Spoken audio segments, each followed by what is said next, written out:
Yo soy el doctor Enrique von Luque, soy médico cirujano. Sea Aimena como candidato a diputado por Capital, a Parlamento, Aimé como candidato número 1 por Movimiento Convivencia Ciudadana, 777. Sea el candidato gobernador por Departamento Central, Mario Bogado Argaña. Con todo el equipo que conformamos Movimiento Convivencia Ciudadana, lista 77, queremos llegar a ocupar una trinchera nacionalista republicana de una ideología ya floreciente que hemos fecundado desde el 2008 hasta que hoy en día sigue vigente esta lucha con todo el equipo que estamos organizando.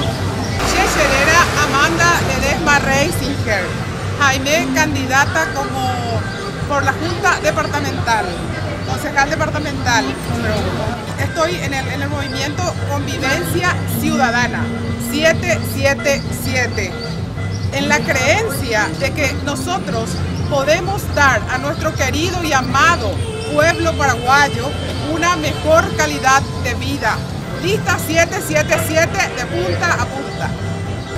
Era Dago Fernández, Aimé como candidato a senador número 3, proyecto Convivencia Ciudadana, número lista 777. Aimé con equipo que a presentar con el FTI libro, acoso escolar, FTI ley, sea a presentar la proyecto a pagar o se llama la ley.